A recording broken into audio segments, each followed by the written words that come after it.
নমস্কাৰ, মই নিৰ্মল। যিসকলে মোক চিনি নাপায় তেওঁলোকৰ উদ্দেশ্যে মই পৰিচয়টো মই দিছোঁ যে মই নিৰ্মল কলিতা আৰু প্ৰিয়ম নিৰ্মল হিচাপে মই নাটক চিনেমাৰ লগত আজি বহু বছৰ 97 মানৰ পৰা জড়িত। প্ৰথমে মই অভিনয় কৰিছিলোঁ, তাৰপিছত বিভিন্ন পৰিচালকৰ লগত ধাৰাবাহিক, ভিডিঅ' ফিল্ম, ফিচাৰ ফিল্ম, নাটক এইবিলাকত সহকাৰী পৰিচালক হিচাপে কাম কৰোঁ। তাৰপিছত পৰিচালক হিচাপে মই কাম কৰিছিলোঁ। মই কৰা ধাৰাবাহিক আছিলে Patal Bhairavi, Aparadh, Assam fights back, Jonali LLB। Cinema এখন পৰিচালনা কৰিছিলোঁ, অসমীয়া ছবি তাণ্ডৱক পাণ্ডৱ। নিজৰ কথা কৈ নাথাকোঁ, মোৰ এক নতুন যাত্ৰা আৰম্ভ হৈছে। এই যাত্ৰাত মই আপোনালোকৰ সহায় সহযোগিতা কামনা কৰিছোঁ। আৰু আমি সাধাৰণ মানুহ, কমন মেন, কিন্তু আমাৰ নিচিনা মানুহৰ বা আমাৰ অজস্ৰ টকা বা আমাৰ খুব প্ৰতিষ্ঠা নাই বুলি আমাৰ জীৱন নাই নেকি, এই ধৰণৰ প্ৰশ্ন মই সন্মুখীন হৈ আহিছিলোঁ।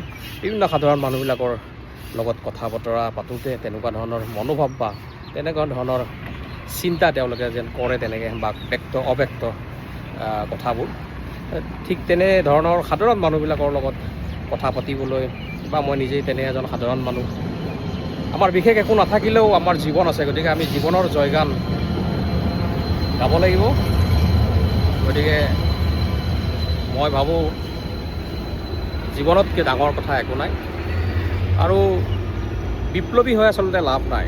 ঘৰতে হওক বাহিৰতে হওক বিপ্লৱীক কোনেও ভাল চকুৰে নাচায়। প্ৰফেশ্যনেলি কোনোবাই যদি বিপ্লৱ কৰে সেইটো বেলেগ কথা, কিন্তু এনে ফেচবুকত কিবা লিখি তেনেধৰণৰ কোনো লাভালাভ সমাজৰ নহয়। আৰু মই ভাবোঁ ব্যক্তিগতভাৱেও খুব লাভালাভ একো নহয়। কেৱল আক্ৰোশ বাঢ়ি যায়, দ্বন্দ্ব সংঘাত বাঢ়ি যায়। কিন্তু আমাৰ জীৱন হ'ল আমি আনন্দ লোৱাৰ উদ্দেশ্য। গতিকে আমি যিমান পাৰি জীৱনটোক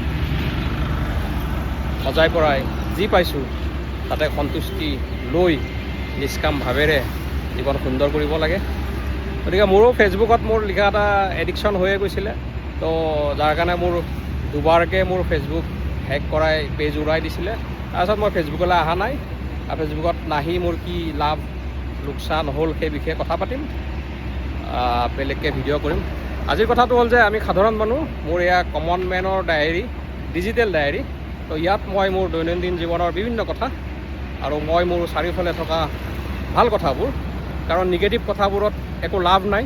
গতিকে মই বিশেষকৈ কোনো বিতৰ্কত ভাগ নলওঁ, কোনো দলৰ সমৰ্থনো নহয় বা বিপক্ষেও নকওঁ, কোনো ধৰ্মৰ প্ৰচাৰক নহয়, সমাজ সুধাৰক নহয়।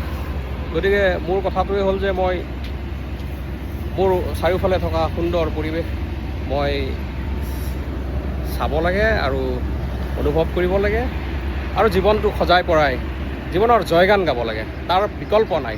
মই সংঘাত বা তেনেধৰণৰ কথাবোৰক বিশ্বাস কিয় নকৰোঁ, সেইবোৰৰ কোনো মূল্য নাই।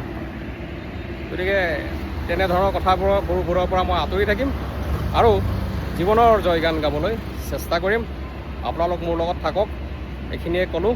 এটা কথা কওঁ যে ব'ৰ নকৰোঁ, আৰু মই সত্য সন্ধানী এজন ব্যক্তি হিচাপে 4-5 বছৰ মই আজি খুব নিষ্ঠা সহকাৰে ধৰ্ম বা আধ্যাত্মিক দিশত অলপ চিন্তা চৰ্চা অধ্যয়ন কৰিলোঁ।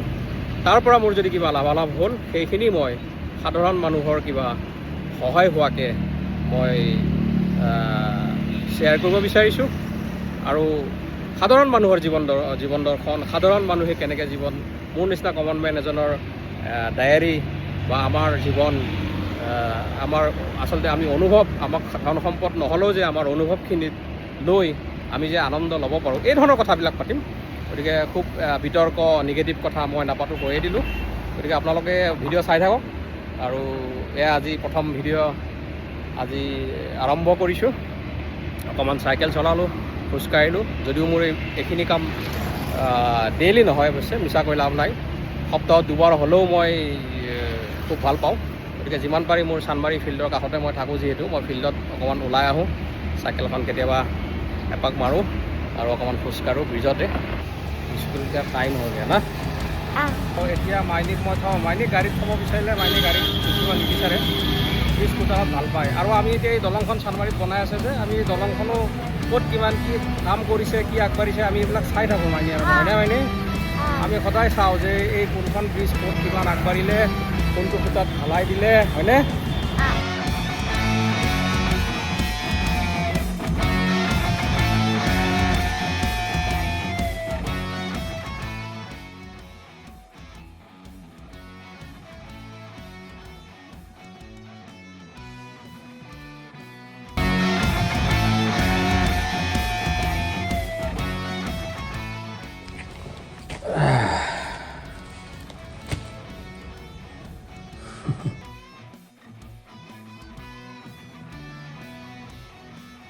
Good morning. দিনটো আপোনালোকৰ ভাল হওক। ৰাতিপুৱা সময়খিনি আচলতে খুব ভাল লাগি থাকে, আৰু সোনকালে উঠিব পাৰিলেতো আৰু ভাল। মানে ৰাতিপুৱাৰ সময়খিনি মানুহৰ বৰ চিন্তা ভাৱনাবিলাক ঠিক থাকে, মগজু ঠিক থাকে, একদম সুস্থিৰ হৈ থাকে। এটা সাঁথৰ ফটো আপোনালোকে কমেণ্ট বা হেৰি কৰি মোক জনাব কমেণ্টত। সাঁথৰটো হ'ল আমাৰ ঘৰৰ এজনী বুঢ়ী, তাইৰ চকু 12 কুৰি। এই সাঁথৰটো মই আপোনালোকক সুধিলোঁ, আপোনালোকে সাঁথৰটো উত্তৰটো দিবচোন। আৰু ৰাতিপুৱা সময়খিনিত আমি ভাল কথা যিমান পাৰি ল'ব লাগে। আৰু পৰিৱেশবোৰতো দেখিছেই, আৰু সেইবিলাক নিগেটিভ কথা মই নাপাতোঁ। আপোনালোকৰ চাৰিওফালৰ পৰিৱেশ আপুনি নিজে দেখিছে। গতিকে তাৰ পৰা মুক্ত হৈ থাকিবৰ কাৰণে জীৱনত আনন্দ ল'বলৈ আপুনি কি কৰা উচিত? আপুনি যিমান ভাল কথা আছে, ভাল কথাবোৰত মনোনিৱেশ কৰা উচিত। মই তেনেকৈ মোৰ নিজৰ জীৱন আগবঢ়াই নিবলৈ চেষ্টা কৰিছোঁ, লগত আপোনালোকক বিচাৰিছোঁ, আৰু আমি একেলগে যাত্ৰা কৰিম। আমি এখন তেনে সমাজ গঢ়িব বিচাৰিছোঁ, বা আহক আপুনিও, যে য'ত আমি ভাল কথা পাতোঁ। আমি ভাল কথা ইমান বেছি পাতোঁ যে বেয়াবোৰ নোহোৱা হৈ যায়। আমি বেয়াৰ লগত সংঘাতো নকৰোঁ, আমি বেয়াৰ লগত বেয়া কথা নাপাতোঁ। গতিকে মহৎলোকৰ বাণী অকণমান পঢ়ি দিছোঁ। জীৱনটো এটা অন্তহীন পৰীক্ষাৰ লানি, মহাত্মা গান্ধীয়ে কৈছিল। জীৱনটো পিঁয়াজৰ দৰে, এটা সময়ত তুমি ইয়াৰ এটা স্তৰ গুচাই দিবা আৰু কেতিয়াবা কান্দিবা। এইটো কাৰ্ল ছেগনবাৰ্গে কৈছিলে।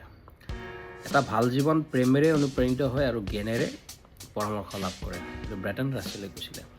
হয়, প্ৰেম লাগে জীৱনত, আৰু জ্ঞান লাগে, উইজডম লাগে।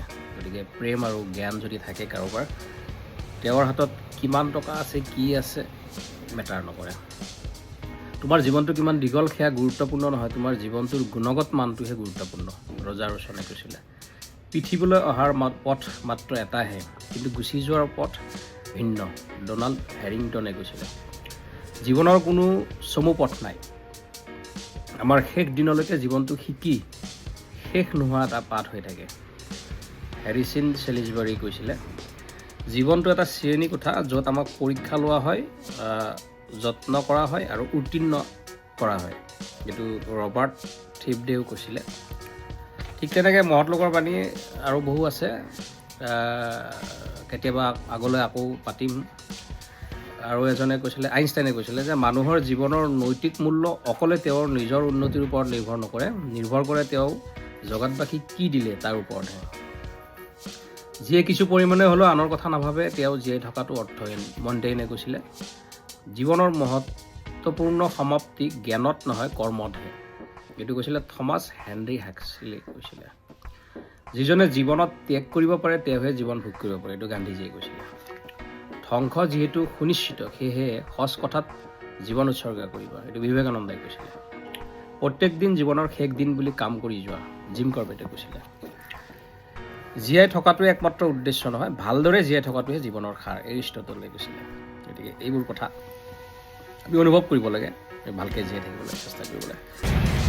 কামত ওলাই আহি গণেশগুৰি পালোঁ। আহি এজন চিনাকি মানুহ লগ পালোঁ। তেখেত হ'ল, কওক আপোনাৰ নামটো বৰ দীঘল। বৰ দীঘল নাম। তেখেতে ফোন কৰি থাকে। আচলতে কি হয়, এই ভিডিঅ' কৰিবৰ কাৰণে এখেতে খুব মোক উদঙনি বৰঙনি এইবিলাক যোগায়। আৰু মইতো বহুত দিন কৰা নাছিলোঁ। এখেতে কৈছে ময়ো তোৰ লগত আছোঁ, আৰু তইও আৰম্ভ কৰ, আমি কিবা কিবি কৰি থাকিম। এই আপুনি যিটো ফুলটা জাৰি মাৰিছে, আজিকালি এই হাঁহি নাপায় আৰু। ঠিক আছে খুৰা, মোৰ লগত ভিডিঅ'ত থাকিব।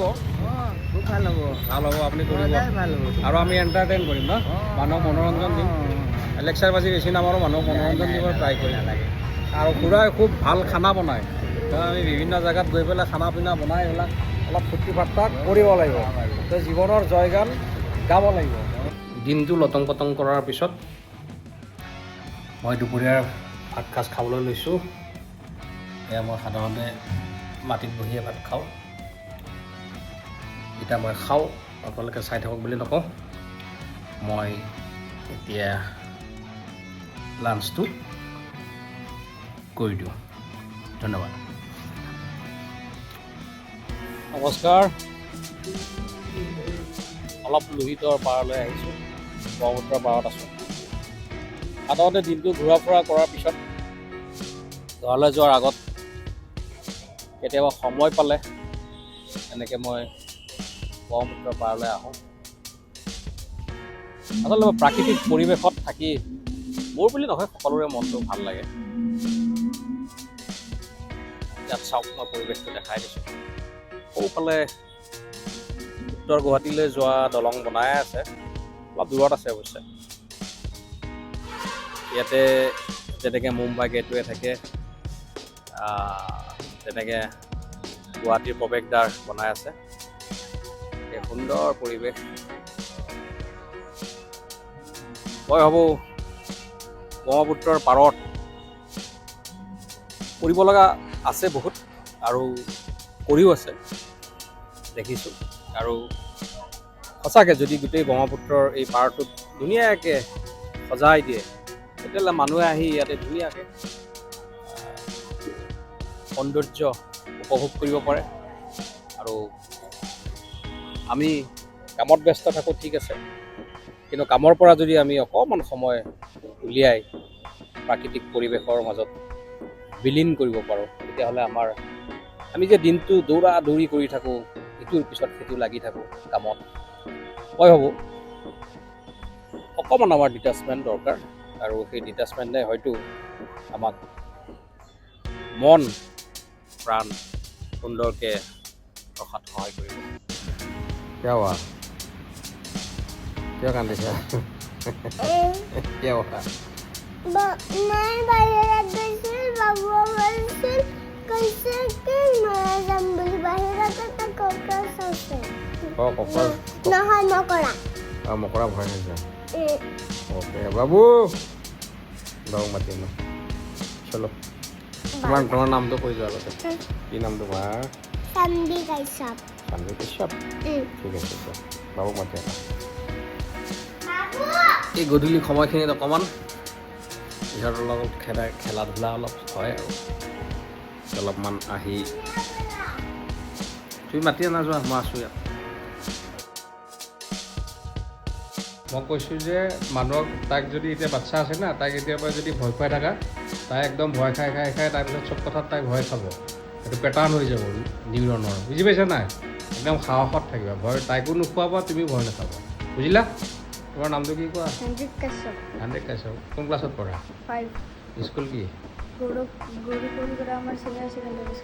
অ'কে এতিয়া কি কৰি আছিলা তুমি মাইনী মাতিব যাওঁতে কি মাতিব আহিছে তাই কি তাইৰ কমন চেঞ্চ নাই নেকি তাই এইফালে আহিব লাগে মই ৰখি আছোঁ বাহিৰত দাদা তাৰ কমন চেঞ্চ বহুত আছে না কমন চেঞ্চ আছে না তোমাৰ কিমান আছে কমন চেঞ্চ মানে কি বহুত আছে আছে কমন চেঞ্চ মানে চেঞ্চ তাৰমানে চেঞ্চ মানে হুছ কমন চেঞ্চ মানে মিনিমাম চেঞ্চ তোমাৰ আছেতো মানে কি মানে তুমি ধৰা কোনোবাই গালি পাৰিলে তুমি কি কৰিব লাগিব তাক তোমাক কোনোবাই কিবা ক'লে জোকালে কি কৰিব লাগিব এই চব কথাত আৰু কমন চেঞ্চ তুমি ভয় খালা বস্তু এটা দেখি কি কৰিব লাগিব এইবিলাক ধৰণৰ কমন চেঞ্চ হয়নে ঠিক আছে কমন চেঞ্চ মানে কি বুজাই দিয়া কমন চেঞ্চ মানে হুচত বেছি হুচ লাগে সেইটো মানে কনচিয়াছ হৈ থাকিব লাগে আমি সকলো মুহূৰ্তত হয়নে অ'কে যোৱা ই পঢ়িয়ে আছিলে অৱশ্যে যোৱা তুমি আকৌ পঢ়ি থাকাকে বাই বাই এইবিলাক আমাৰ যোৱা